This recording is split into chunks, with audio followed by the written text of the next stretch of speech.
মাননীয় বিচারক মণ্ডলী, মাননীয় শিক্ষক শিক্ষিকা মহাশয়, আপনাদের কাছে আমাদের অনুরোধ, আপনারা পতাকার সামনে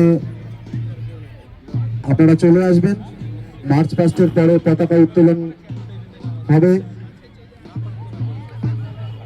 পাশাপাশি আমি অনুরোধ করছি আমাদের এই ক্রীড়া পরিচালন কমিটির সভাপতি, সম্পাদক এবং পৌরসভার কাউন্সিলর মহাশয়, আপনাদের মাঠের মাঝখানে পতাকার সামনে যাবার জন্য অনুরোধ করছি।